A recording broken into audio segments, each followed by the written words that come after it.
नमस्कार। चाइना लद्दाख में इंडिया का कुछ इलाका हासिल करने की कोशिश कर रहा है, जिसके बाद बॉयकॉट चाइनीज प्रोडक्ट्स का ट्रेंड चल रहा है, जिसमें सभी से रिक्वेस्ट की जा रही है कि चाइनीज प्रोडक्ट्स का यूज बंद करो।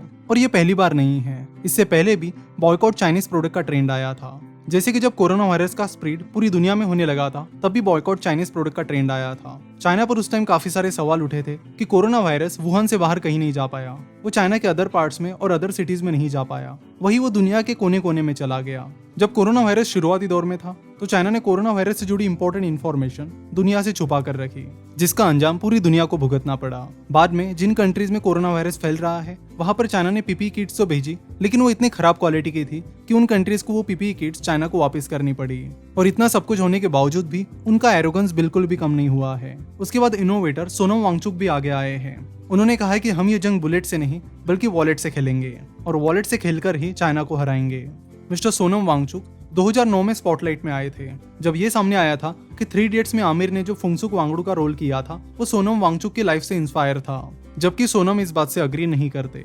सोनम पिछले कुछ टाइम से अपने YouTube वीडियोस के जरिए लोगों को बता रहे हैं कि कैसे हम ये वॉर वॉलेट से लड़ पाएंगे। इसलिए पिछले कुछ टाइम से वो लगातार वीडियोस अपलोड कर रहे हैं, जिनकी लिंक आपको नीचे डिस्क्रिप्शन और कमेंट बॉक्स में मिल जाएगी। उन्होंने सारी इंडियन सिटीजन से रिक्वेस्ट की है कि हमें 1 हफ्ते के अंदर चाइना के सॉफ्टवेयर्स को यूज करना बंद कर देना चाहिए, और 1 साल के अंदर चाइना के हार्डवेयर्स को यूज करना बंद कर देना चाहिए।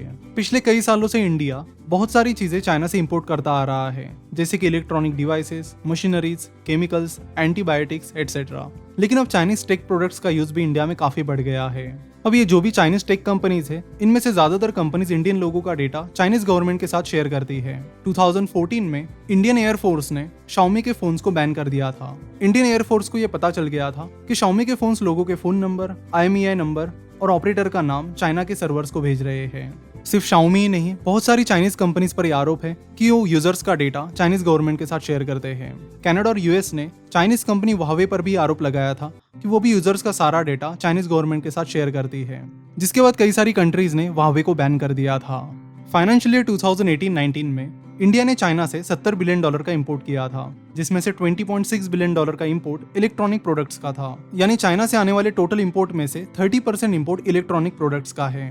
तो अगर स्मार्टफोन इंडस्ट्री को देखा जाए, तो Xiaomi, Vivo, Oppo, OnePlus, Realme, ये कुछ बड़े प्लेयर्स हैं जो इंडियन स्मार्टफोन इंडस्ट्री को पूरी तरह से डोमिनेट कर रहे हैं। इन सारी चाइनीज कंपनीज का मिलकर इंडिया में 50% से भी ज्यादा मार्केट शेयर है। जब बॉयकॉट चाइनीज प्रोडक्ट का ट्रेंड शुरू हो गया, तब इनमें से बहुत सारी कंपनीज ने अलग अलग ट्रिक्स को यूज करना शुरू किया। जैसे शाओमी कहने लगी कि हम हमारे 99% फोन्स इंडिया में बनाते हैं।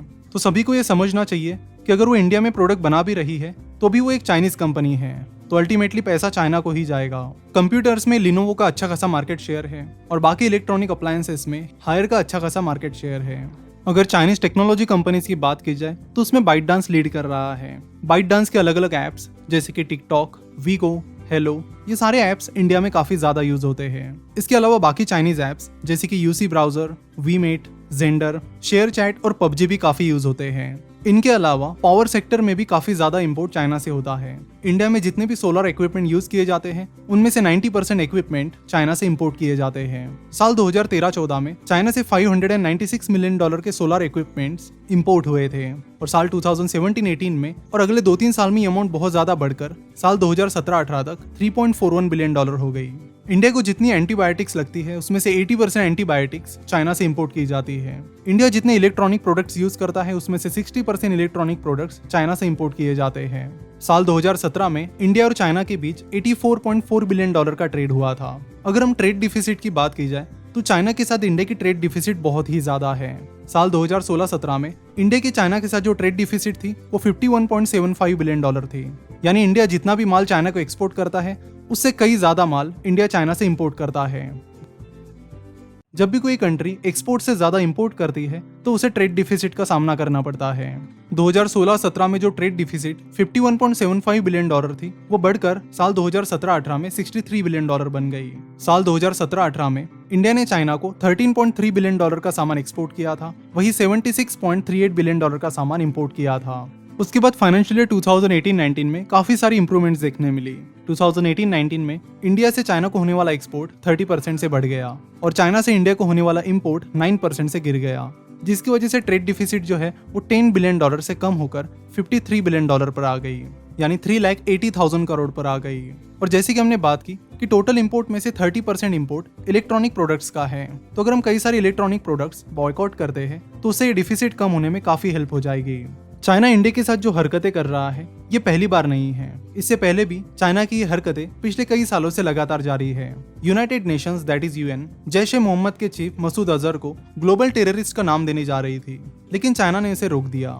चाइना ने ऐसा पहली बार नहीं बल्कि पिछले 10 साल में 4 बार किया है।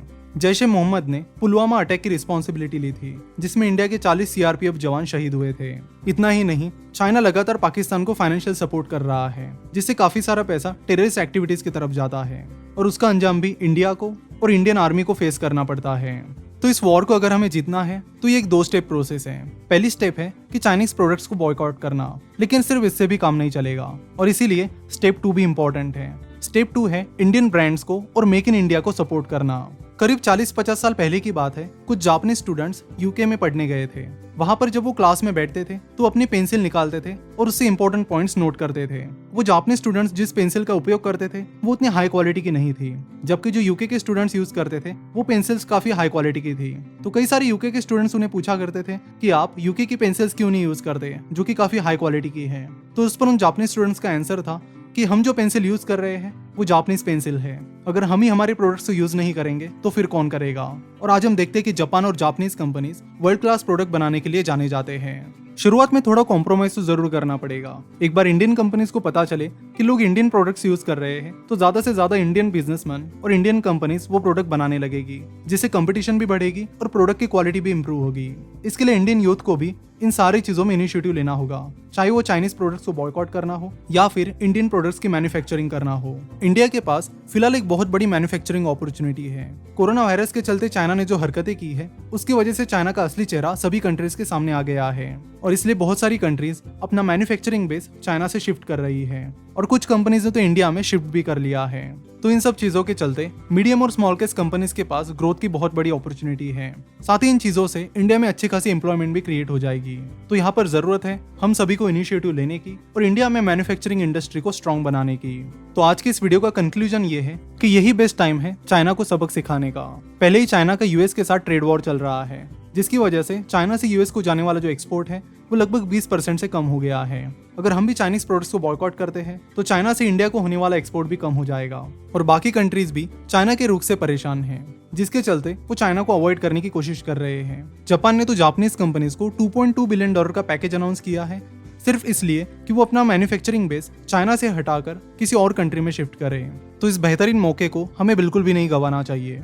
जरूर इस वीडियो को अपने सारे दोस्तों के साथ, फैमिली मेंबर्स के साथ, रिलेटिव्स के साथ, सबके साथ शेयर कीजिए ताकि वो भी इस मूवमेंट से जुड़ सके और आपके ख्याल जरूर कमेंट बॉक्स में दर्ज कीजिए। वीडियो देखने के लिए और हमसे जुड़े रहने के लिए आपका बहुत बहुत धन्यवाद।